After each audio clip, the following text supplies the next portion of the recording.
Saludos a todos donde quiera que se encuentren.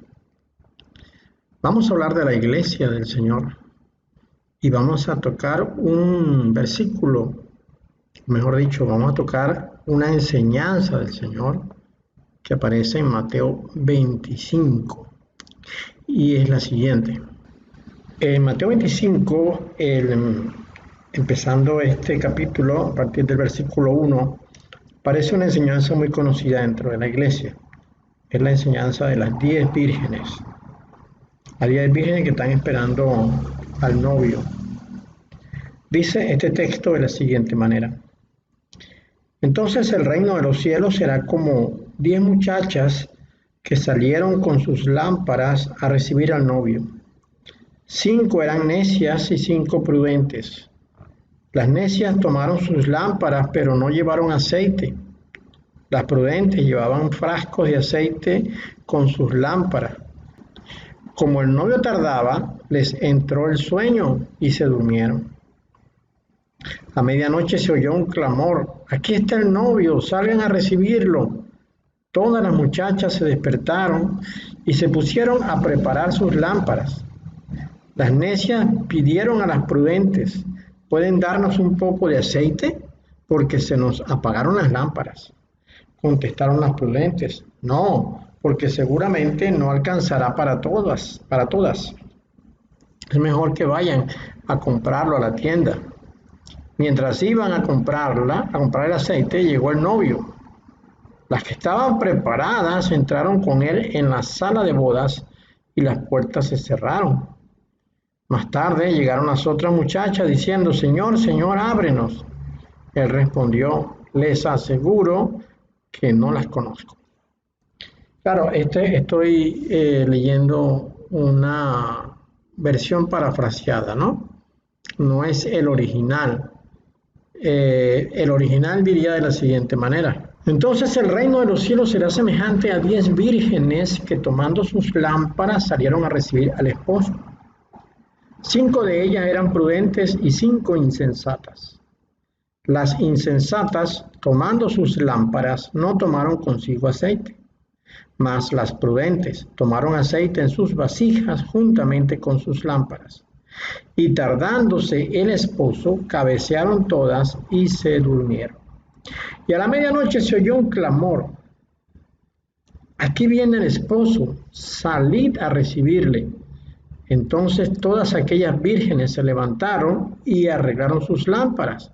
Y las insensatas dijeron a las prudentes: «Dadnos de vuestro aceite, porque nuestras lámparas se apagan». Mas las prudentes respondieron diciendo: «Para que no nos falte a nosotras y a vosotras, id más bien a los que venden y comprad para vosotras mismas».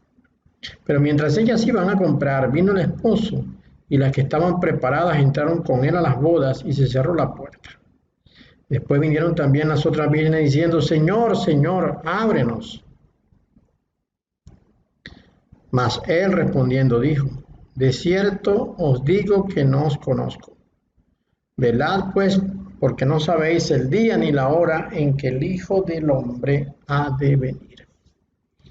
Bien, el punto acá, el punto focal sobre el cual quiero conversar es acerca del versículo 5 que dice: «Y tardándose el esposo, cabecearon todas y se durmieron».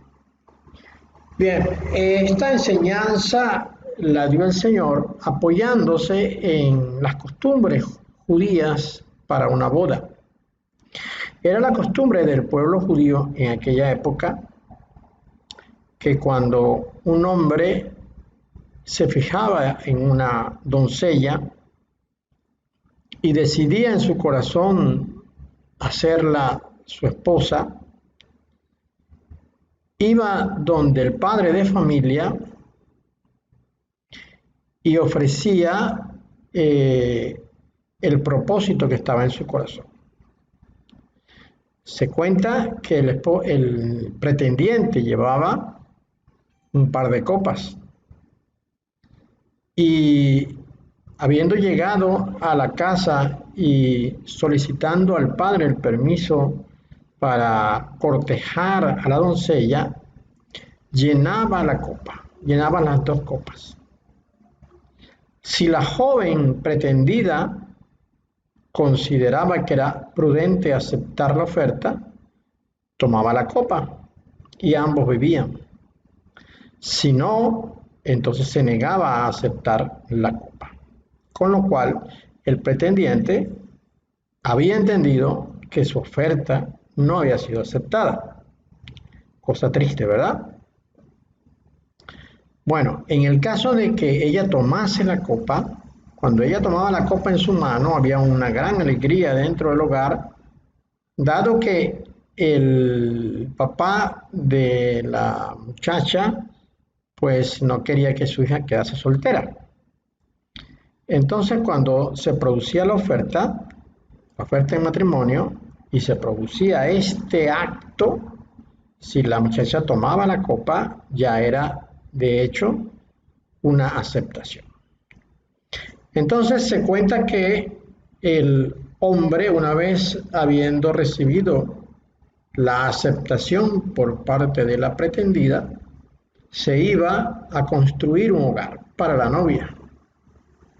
En ello podría invertir semanas o quizás años, dependiendo de sus posibilidades y de la obra que tenía en mente. Cuenta la costumbre judía que el padre de la novia iba de tanto en tanto a ver cómo iba el avance de la obra. El novio no volvía a acercarse a la casa de la novia mientras estaba construyendo la casa. Una vez que el papá veía que la casa estaba siendo terminada, le decía a su hija que el novio iba a venir a buscarla. Entonces, cuando ya la casa estaba terminada y era inminente que el pretendiente iría a buscar a la novia, pues se corría la voz en el lugar que el novio iría pues a buscar a la novia. El hecho de que el novio fuera a buscar a la novia era ya de por sí el mismo acto de la boda, y en la casa del padre se hacían las celebraciones porque el novio había ido a buscar a la novia y no había desatendido su compromiso. Bueno, como no se sabía exactamente el día en que el novio iría, podría ser en 2 días, en 3 días, podría ser una semana, pues no se preparaban digamos, con todo lo necesario. Sin embargo, eran las costumbres que 10 de las jovencitas solteras, las que aún no habían contraído matrimonio, que estaban en la villa donde ellos vivían, pues estarían alumbrando o esperando al novio. Ellas esperaban 24 horas. Y pues ya en la noche ellas tenían que encender su lámpara. Bueno, estas 10 vírgenes de las cuales nos está hablando en Mateo 25 acá, estuvieron quizás muchos días esperando al novio y estaban agotadas, estaban cansadas, y todas cabecearon y durmieron. Algunas pues tenían sus lámparas listas, otras no. Es muy probable que pues el lugar a donde ya estaban esperando al novio en la noche fuese un lugar seguro, y por ello pues simplemente se acurrucaban en el suelo para dormir porque eran muchas horas esperando. Cuando llegó el novio, se dio la voz de que el novio había llegado. Todas estaban durmiendo, pero había un grupo que estaba preparado con sus lámparas por si el novio venía a encender la lámpara para alumbrarle el camino al novio. Había 5 que no estaban preparadas. Es decir, quizás fueron usando su aceite en las noches previas, pero no tuvieron la disposición para ir a buscar más aceite. Y a lo mejor pensaban que el novio no vendría hoy ni vendría mañana y que les daría tiempo de ir a comprar. Pero el novio llegó esa noche cuando 5 de ellas tenían poco aceite y se les estaba apagando la lámpara. Así que le pidieron aceite a las otras, pero las otras no quisieron darle porque tuvieron temor de que se les acabase a ella también y que entonces pues ni entraban unas ni entraban otras. Así que estas 5 se fueron a comprar el aceite, pero el novio llegó antes que ellas regresaran. Fueron las 5 primeras y entraron a la fiesta, pero las 5 insensatas no pudieron entrar. Esto es una parábola para mostrar cuál será la condición de los santos en el momento de la venida del Hijo de Dios. Entendamos nosotros acá que no está hablando de la novia, sino de las vírgenes que tienen que esperar. Así es el cortejo que acompaña al novio. Aquí en este caso el cortejo que acompaña al novio, para poder ilustrar de una manera muy gráfica esto, es el que se usa de manera referencial para mostrar que hubo un grupo que no tenía lámparas encendidas. Las lámparas que estuvieron apagadas sufrieron un daño. Solamente acompañaron al novio las lámparas que estaban encendidas. Pero hay una cosa interesante acá, que las 10 doncellas se quedaron dormidas. Y esto es, como decía, una señal para la iglesia en el momento de la venida del novio, que es el Señor Yeshua, el Hijo de Dios. Cuando el Señor venga, habrá una iglesia que está preparada, con sus lámparas encendidas, pero no está prevenida para el momento cuando Él venga. Es decir, no se ha preparado para el momento cuando Él venga. Ciertamente será una iglesia que ora, ciertamente será una iglesia que lee la palabra, ciertamente será una iglesia que asiste a sus servicios dominicales, que tiene el compromiso de la fe que ha adquirido, pero tiene un gran problema, y es que está desapercibida. Esto hay que entenderlo gráficamente, porque no significa para nada que porque usted lea todos los días la Biblia, porque usted ore todos los días, o porque usted asista a la iglesia, o porque usted sea uno de los miembros más importantes, eso no va a asegurarle que esté despierto, a menos que esté apercibido. Las palabras del Señor al final de esta enseñanza es: velad pues, porque no sabéis el día ni la hora en que el Hijo del Hombre ha de venir. Bien, la palabra nustazo dice que se deriva de la 3506, la palabra nustazo de la 3573. Significa literalmente asentir y por implicación dormirse. En sentido figurado significa demorar, retrasar, cabecear. Y esta fue la palabra que usaron los traductores, cabecearon. ¿Por qué? Porque la palabra siguiente, que es katseudo, que se deriva de la 2596, geudo, significa dormir, acostarse para descansar. Las doncellas se recostaron para dormir un rato, pero primero estaban cabeceando. Esa, lamentablemente, es la condición de la iglesia al momento de la venida del Señor. Estarán toda la iglesia, el 100% de la iglesia estará dormida, estará durmiendo. Porque el Señor no ha llegado y presumen que aún ha de demorar un poco más. Hay una porción de la iglesia que es la que busca de Dios, que es la que lee la palabra, que es la que ora. Esa es la que tiene la lámpara encendida. Sin embargo, al igual que la otra, no está apercibida. Pero la bendición de estos es que ellos sí entrarán. Los que se preocuparon por guardar su santidad, los que se preocuparon por conocer la voluntad de Dios, los que se preocuparon por agradarle, esos entrarán. Los otros no entrarán. Y este mismo tema lo toca el Señor un poco más adelante cuando habla del juicio a las naciones. En el juicio de las naciones un grupo entra, el otro grupo no entra.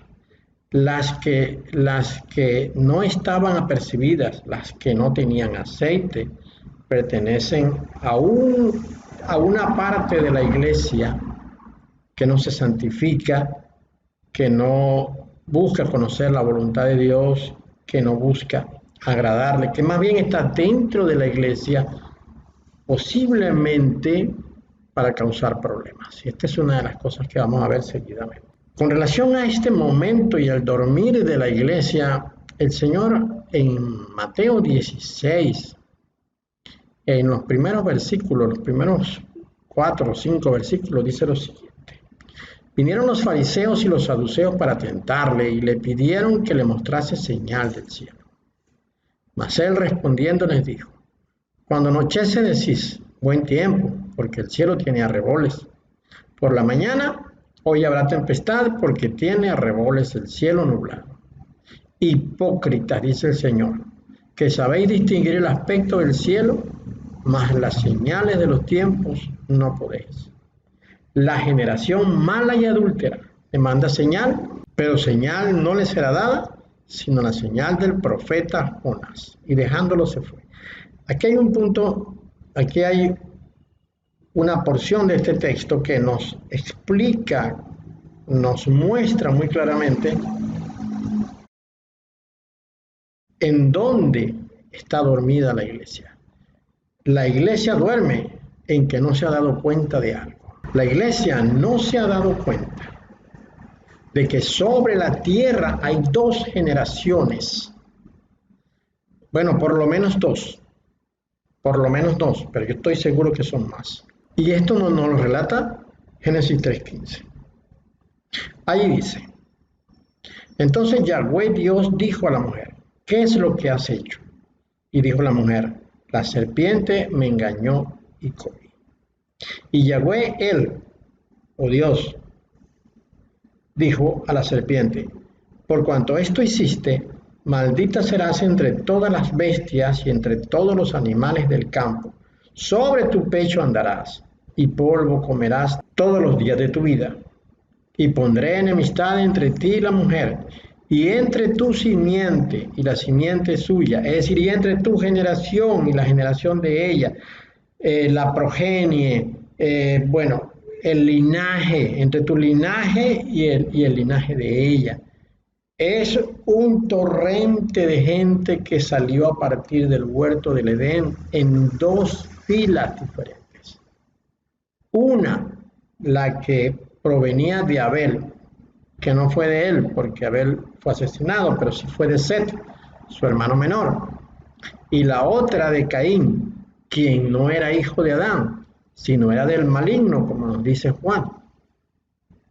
2 líneas generacionales, pero yo digo que son más por lo siguiente, porque cuando Caín fue expulsado del huerto del Edén, él consiguió esposa, y esa esposa no es, como nos enseña la iglesia evangélica, que según ellos dicen era una hermana de ellos. Esto es absolutamente falso, pero no es el tema de acá. El tema de acá es que una generación salió por Set, hermano de Abel, y la otra generación salió por Caín. Esas 2 generaciones están sobre la tierra, y esas 2 generaciones son las que nos dice Génesis 3:15 que están confrontadas. Y esto es lo que la iglesia no se ha dado cuenta. Ciertamente la iglesia ora, ciertamente la iglesia lee la palabra, ciertamente la iglesia canta, ciertamente la iglesia quiere vivir en santidad, quiere agradar a Dios, pero hay algo que la iglesia no se ha dado cuenta, y es que sobre la tierra hay 2 generaciones, y esas 2 generaciones están confrontadas. Pero el punto acá es lo que sucede dentro de la iglesia como consecuencia de las 2 generaciones.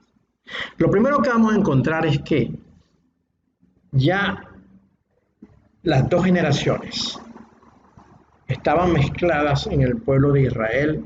En algún momento se mezclaron, que según hemos investigado nosotros fue a partir de Jared. Se mezclaron Y tanto la generación de Set como la generación de Caín vinieron a ser una raza combinada como consecuencia de la mezcla que hubo entre ellas. Y por causa de esa mezcla, muchos años después, dentro del cuerpo religioso de los judíos, había gente de la generación de Caín. A estos fueron los que el Señor llamó hijo de Satanás. Veamos. Por ejemplo, Juan el Bautista, cuando estaba en el río Jordán, dice Mateo 3:7, al ver él que muchos de los fariseos y de los saduceos venían a su bautismo, les decía, generación de víboras, ¿quién os enseñó a huir de la ira venidera? ¿Ah? Esto es muy claro porque Juan conocía lo de las dos generaciones.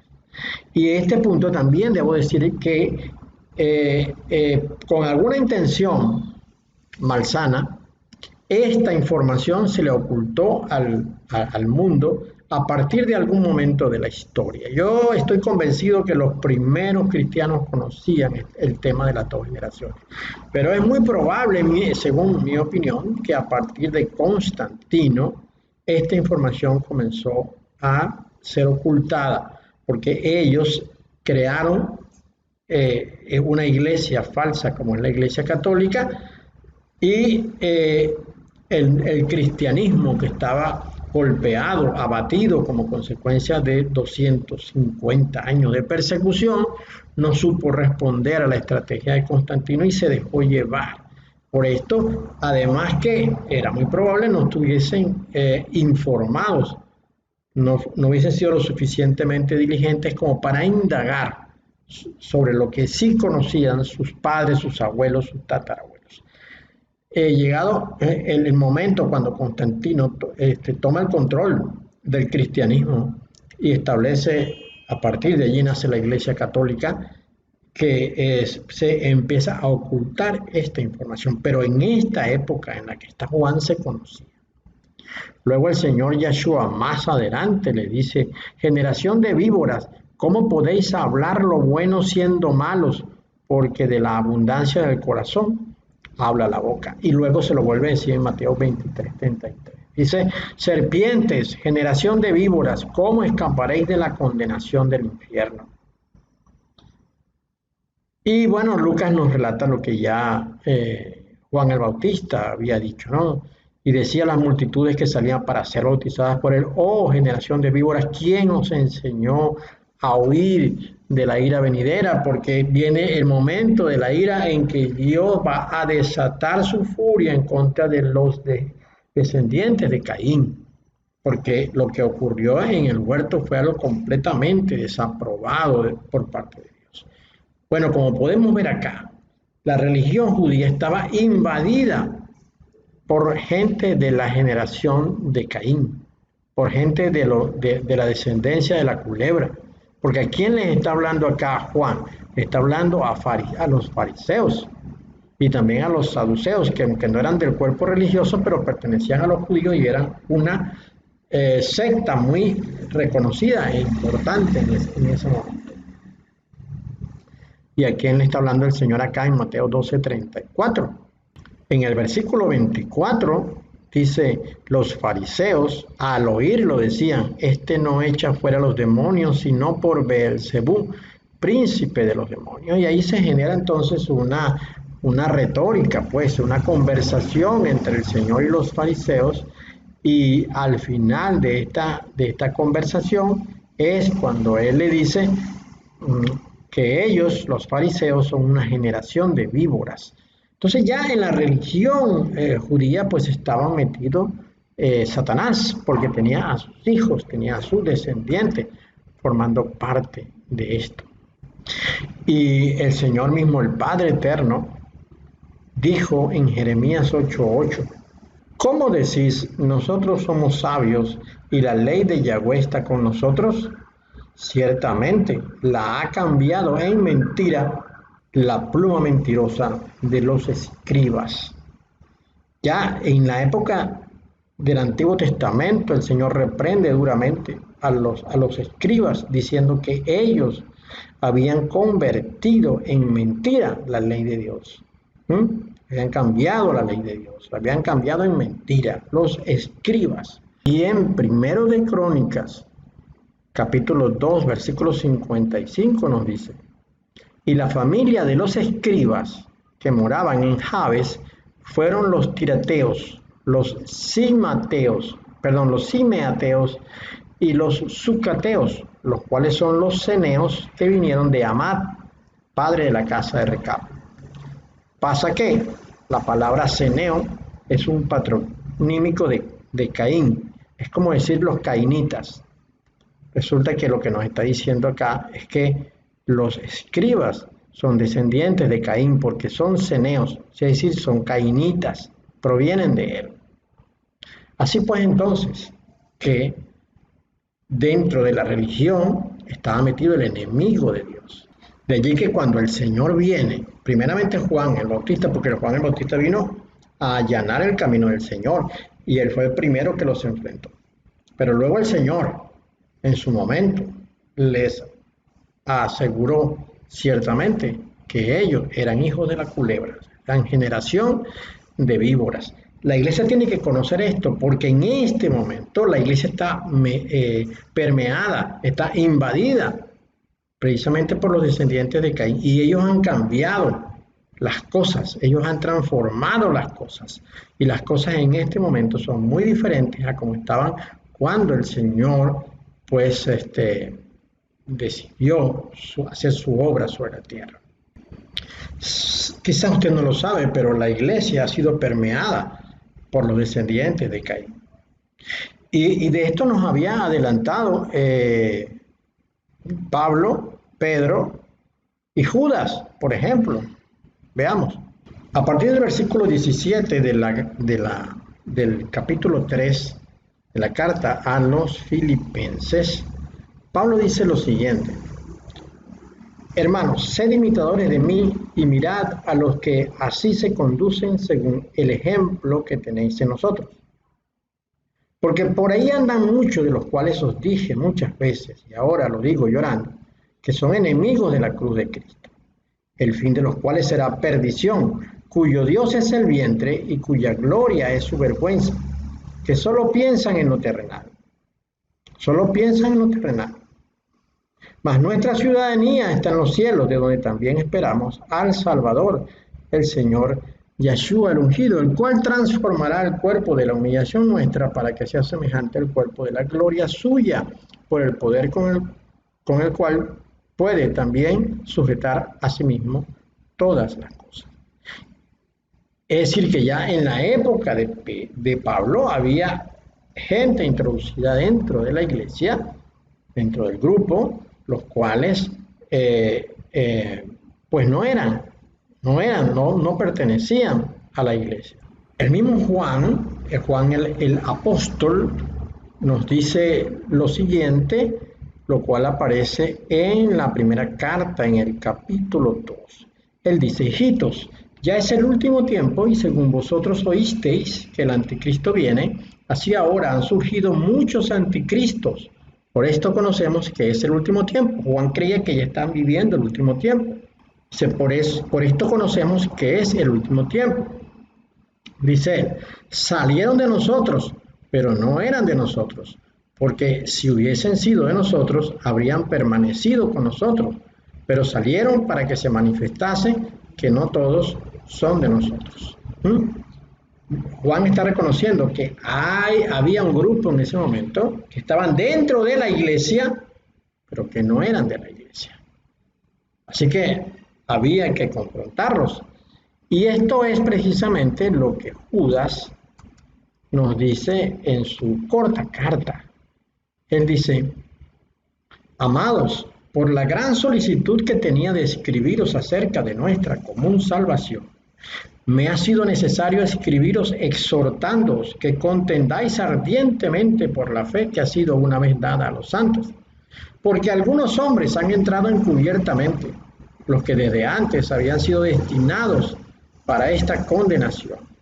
Hombres impíos que convierten en libertinaje la gracia de nuestro Dios y niegan a Dios el único soberano y a nuestro Señor Yeshua el único. Está alertando precisamente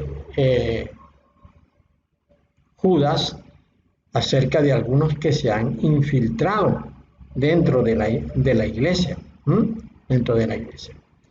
Dice él que esos dicen como Sodoma y Gomorra y las ciudades vecinas, las cuales de la misma manera que aquellos, habiendo fornicado e ido en pos de vicios contra la naturaleza, fueron puestas, por ejemplo, sufriendo el castigo del fuego eterno. Dice él, no obstante, de la misma manera, también estos soñadores mancillan la carne, rechazan la autoridad y blasfeman de las potestades superiores. Así nos presenta Judas lo que estaba ocurriendo en la iglesia en aquel momento, en la iglesia original, ¿no? Pablo mismo nos habla de algo que estaba ocurriendo en la iglesia, que era que había un grupo de los mismos judíos que quería judaizar a los nuevos convertidos. Y Pablo dice, acá en el verso 4, dice, de Cristo, o sea, del ungido os desligasteis, los que por la ley os justificáis. De la gracia habéis caído. Porque estaban tratando de transformar lo que el mismo Señor había venido a hacer acá en la tierra, que era a poner, a dejar en evidencia, a dejar en oferta a todos un nuevo pacto. Y este grupo, que no era de los hijos de Dios, sino era de los hijos de Caín, estaba intentando que las cosas volvieran a ser como estaban antes y que la religión de Moisés se mantuviera en el mundo. Bueno, estas mismas cosas ocurren en nuestro tiempo, en este momento. Una cosa que la iglesia no se ha dado cuenta es que en el siglo pasado hubo mucha confabulación, muchos acuerdos para atacar y destruir la santa iglesia del Señor. Yo digo que la iglesia es una sola. No es católica, obviamente, y tampoco es evangélica, porque la iglesia evangélica es hija de la iglesia católica. La iglesia evangélica se produce por el cisma que hubo dentro de la iglesia católica cuando Lutero lanzó su proclama aquella de rebeldía y de protesta, ¿no? Más yo creo que la iglesia del Señor viene desde el siglo cero, no nace en el siglo XV con la revolución de Lutero y todo esto, pues porque todavía siguieron naciendo iglesias evangélicas hasta comenzado el siglo pasado. En 1900 y tanto surgió la iglesia pentecostal, que tanto auge tiene en este momento. Bueno, yo no creo que esa sea iglesia del Señor. Yo creo que la iglesia del Señor es originaria y viene desde el comienzo. Y es la iglesia que mantiene la verdad que enseñaron los apóstoles en su tiempo. Esa verdad, porque el fundamento de la iglesia son las enseñanzas primeramente del Señor Yeshua, porque Él fue quien enseñó a los apóstoles, pero cuando Él se fue, queda la enseñanza dada por los apóstoles.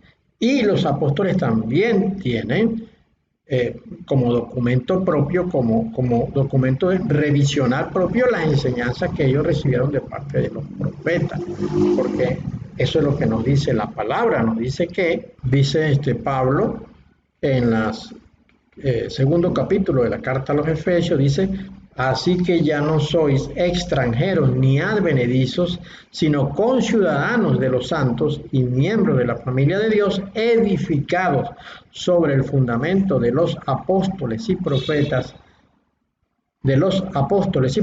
siendo la principal piedra del ángulo Yeshua el ungido mismo, en quien todo el edificio bien coordinado va creciendo para ser un templo santo en el Señor. Así que, bueno, esto fue lo que los hijos de Caín han querido destruir desde aquel momento, que es que el fundamento de la iglesia tiene que ser las enseñanzas de los apóstoles y de los profetas. En consecuencia, si algo va a buscar destruir Satanás dentro de la iglesia a través de sus hijos, metido dentro de ella es las enseñanzas que quedaron. De allí que en nuestro tiempo las enseñanzas que han venido ocurriendo en los últimos, digamos, 30 o 40 años, pues difícilmente han mantenido el formato original que se dio en la iglesia neotestamentaria, la iglesia del siglo, digamos, 30, cuando el Señor fundó, perdón, del siglo primero en el año 30, que fue cuando el Señor fundó su iglesia. Y de esto también, pues, nos habló Pablo en el capítulo 4 de la primera carta a Timoteo. Él dice, pero el Espíritu dice claramente que en los postreros tiempos algunos apostatarán de la fe, escuchando a espíritus engañadores y a doctrinas de demonios, por la hipocresía de mentirosos que, teniendo cauterizada la conciencia, prohibirán casarse, de la Iglesia Católica sin ninguna duda, y mandarán abstenerse de alimentos que Dios creó para que con acción de gracias participasen de ellos los creyentes y los que han conocido la verdad. Quiere decir que ya, bueno, todo eso estaba siendo puesto en evidencia en aquel momento. Pero entonces vayamos a este instante, a este tiempo en el cual vivimos nosotros. Voy a mencionarles acá un informe que surgió de una exposición que hizo un médico pediatra en un restaurante, si no recuerdo mal, creo que de Pittsburgh, en el año 69, 1969, una exposición que le hizo a unos colegas médicos también, pediatras. Los médicos fueron invitados a esta reunión y ellos estaban convencidos de que les iban a hablar de medicina, pero estando en esta reunión donde se les prohibió tomar libretas, hacer apuntes, sacar fotografías, se dijeron algunas cosas interesantes, ¿no? Y una de ellas la que voy a presentar acá yo con relación a la iglesia. Vamos a esperar que abra la página. Este médico pediatra, sin duda, un portavoz de los hijos de Caín en este tiempo, en ese milenio, en ese siglo, un portavoz que fue a esa reunión con la intención de dar información de los planes que los hijos de Caín tenían para el mundo. Y todavía tienen, obviamente, porque en este momento estamos viviendo las consecuencias de eso. Pero lo que vamos a hablar acá, sí, en este instante, tiene que ver con la iglesia.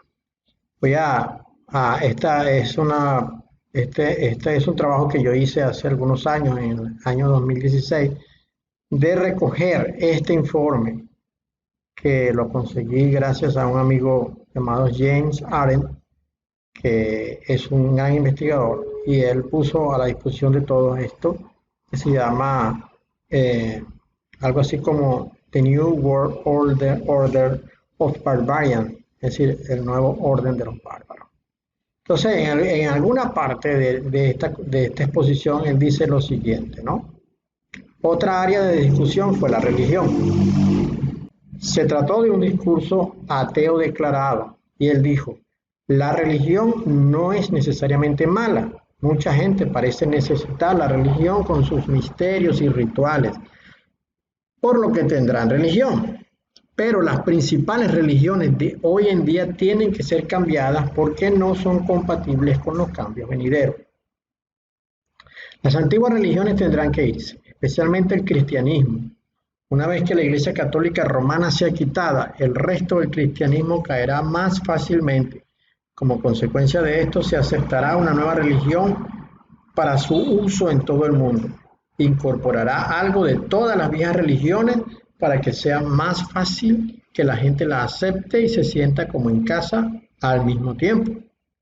La mayoría de la gente no se preocupa demasiado con la religión. Se darán cuenta que no la necesitan. Obviamente este médico estaba hablando acá de la nueva era. Nueva era será la religión luciferina satanista durante los tiempos del establecimiento del nuevo orden mundial. Y el principal objetivo de Satanás no es la gente común y corriente. El principal objetivo del diablo es el cristiano. Recordemos Génesis 3:15, porque la culebra le morderá el talón al descendiente de la mujer y los descendientes de la mujer le pisarán la cabeza a la culebra. Esta es una guerra que está anunciada y que ha estado en pleno desarrollo desde el comienzo de todas las cosas. Ellos vienen por los cristianos, así que el propósito de ellos de eliminar el cristianismo, sin duda alguna, es, digamos, su objetivo fundamental. Sigamos leyendo más acá. Con el fin de lograr esto, dice, la Biblia será cambiada. Será reescrita para adaptarse a la nueva religión. Poco a poco, las palabras clave serán reemplazadas con nuevas palabras que tienen diversos matices de significado. Entonces, el significado atribuido a la nueva palabra puede estar cerca de la palabra antigua y a medida que pasa el tiempo, otros matices de significado de esa palabra se pueden destacar. Y luego, poco a poco, esa palabra será reemplazada con otras palabras. Dice el expositor lo siguiente: no sé si lo estoy poniendo en claro, pero la idea es que todo en la escritura no tiene por qué ser reescrito. Solo palabras claves que serán reemplazadas por otras palabras. Y la variabilidad en sentido unido a la palabra se puede utilizar como una herramienta para cambiar todo el sentido de la escritura. Y por lo tanto, que sea aceptable para esta nueva religión. La mayoría de la gente no sabe la diferencia. Y este fue otro de los momentos en los que él dijo, esto es el que está tomando nota, son tan pocos los que notarán la diferencia que no serán un problema a considerar. Lo que él está diciendo es que las Sagradas Escrituras iban a ser intervenidas e iban a cambiar palabras claves. Ahora usted se pregunta, ¿y cómo puede ser esto posible? Pues muy sencillo, porque ellos mismos, los descendientes de Caín, construyeron editoriales, y son editoriales muy conocidas. Por ejemplo, Zondervan, la editorial que imprime la nueva versión internacional, la NBI. Y hay otras editoriales, como la editorial Vida, la CLIE, por ejemplo. Todas ellas imprimen centenas de libros al año con mensajes de supuestos ungidos que están cambiando poco a poco la verdad santa de la palabra de Dios que fue dada por los profetas y por los apóstoles. Entonces dice ellos, pues no tienen que cambiar todo el texto, solamente cambian palabras claves. Y vamos a ver ahorita algunos ejemplos de esto, ¿no? Más adelante en la conferencia dice algo extraordinario, dice lo siguiente: las iglesias ayudarán. ¿Ayudarán a qué? Al propósito de cambiar las escrituras. Dice lo siguiente: luego siguió una de las más sorprendentes declaraciones de toda la presentación. Él dijo: algunos de ustedes probablemente piensan que las iglesias no apoyarán esto. Y continuó diciendo: las iglesias nos ayudarán. No estaba claro exactamente lo que tenía en mente cuando dijo las iglesias nos ayudarán. Esto es una opinión del que está tomando nota. En retrospectiva, creo que unos pocos de nosotros pudieron entender lo que podría haber significado en ese momento. Recuerdo que entonces pensé, no lo haré. Y recordé las palabras del Señor cuando le dijo a Pedro: tú eres Pedro y sobre esta roca edificaré mi iglesia y las puertas del infierno no prevalecerán contra ella. Pero él dijo que algunas personas en las iglesias ayudarán. Y ciertamente, en los últimos 20 años hemos visto cómo algunas personas en las iglesias sí han ayudado. Pero también sabemos que las palabras de nuestro Señor se mantendrán y las puertas del infierno no prevalecerán. Él dijo que las iglesias ayudarían con el propósito de cambiar las escrituras para sustituir palabras claves a fin de que el mensaje original no se conociera. ¿Y cómo no podría ser esto posible?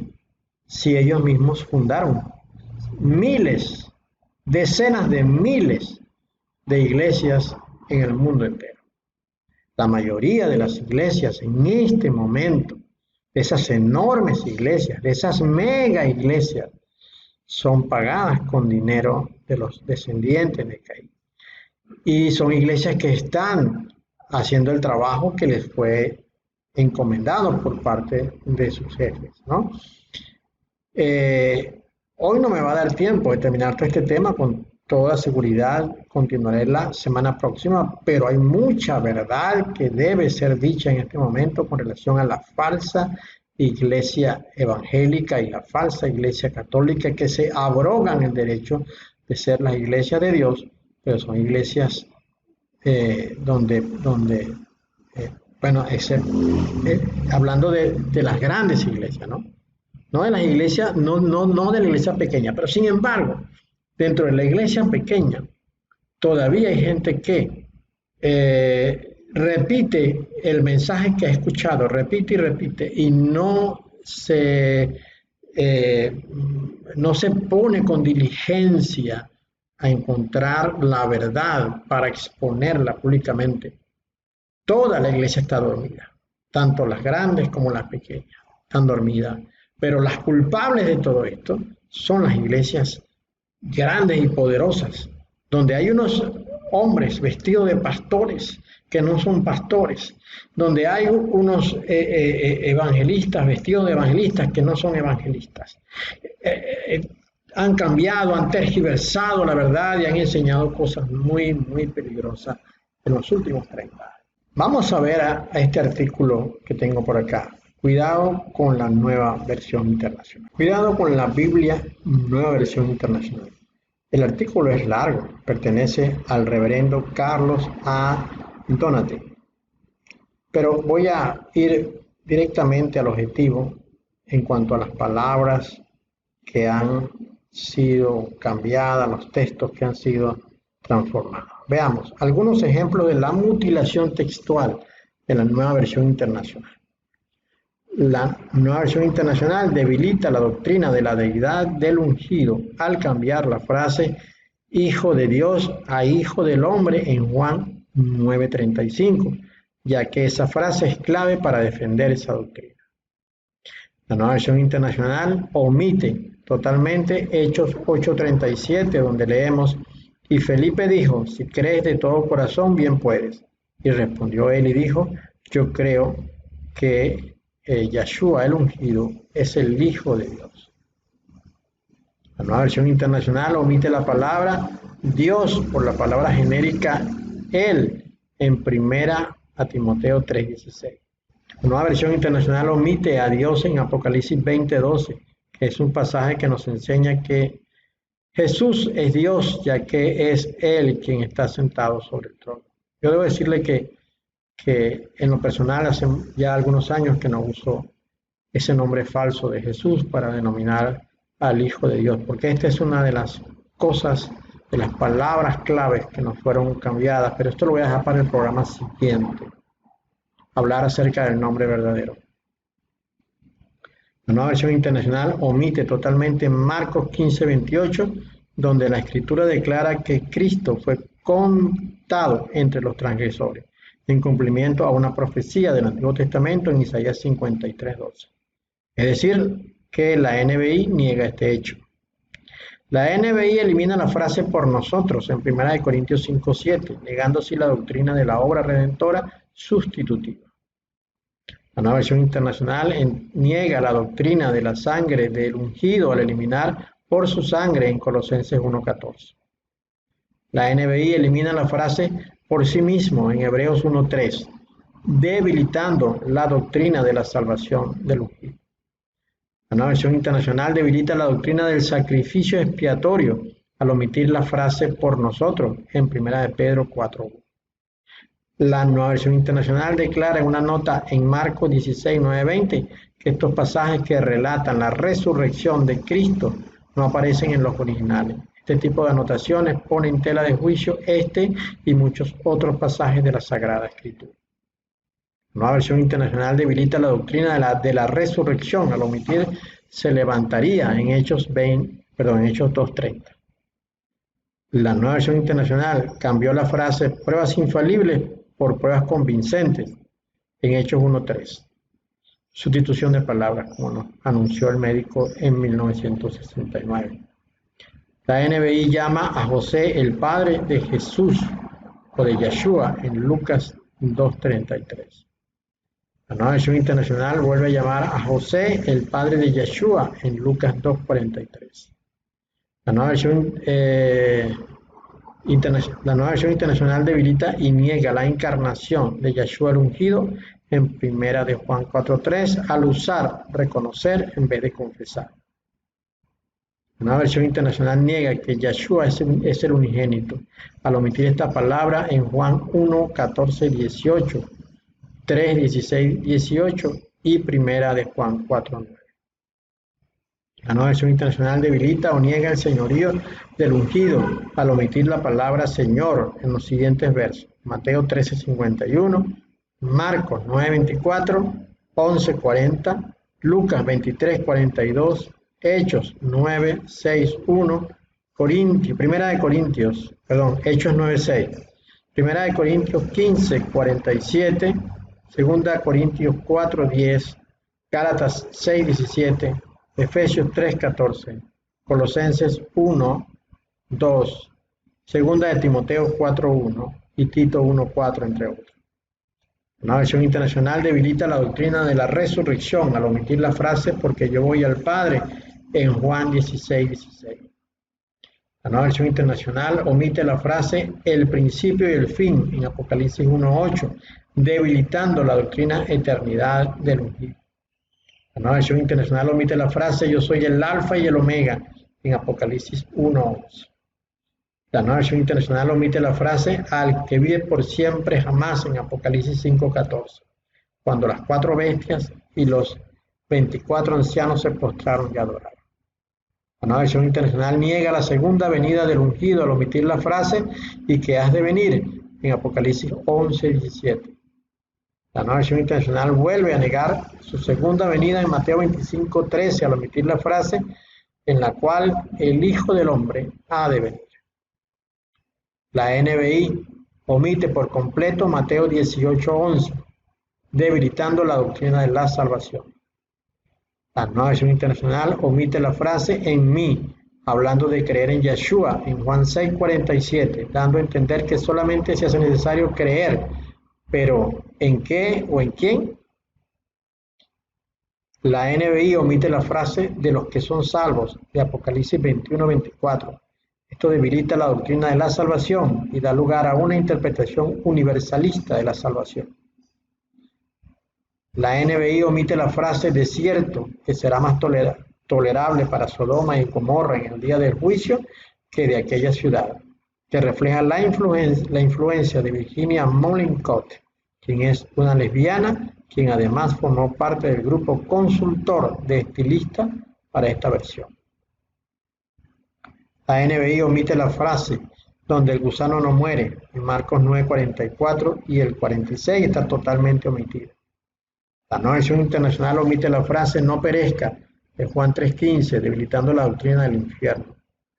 La nueva versión internacional omite la palabra eternalmente en segunda de Pedro 2:17, debilitando así la doctrina del eterno castigo de los incrédulos. Así pues, de esta manera mostramos cómo la nueva versión internacional cumple el propósito que fue explicado y propuesto por el doctor Ricardo Díaz o Richard Day en aquella conferencia dada en un restaurante de Pittsburgh en el año de 1969, que es la de debilitar la fe del creyente a través de la modificación de la Sagrada Escritura. Y no solamente la fe, se modifica todo el contexto general de la enseñanza de la verdad de Dios. Esto es lo que desconoce la iglesia porque está dormida. La iglesia duerme en el conocimiento de que tiene un enemigo que está detrás de ella y que el enemigo está permanentemente trabajando en tanto que la iglesia está permanentemente dormida. Bien, por esta semana terminamos, pero la semana que viene continuaremos con este interesante, apasionante y muy necesario tema. Dios le bendiga.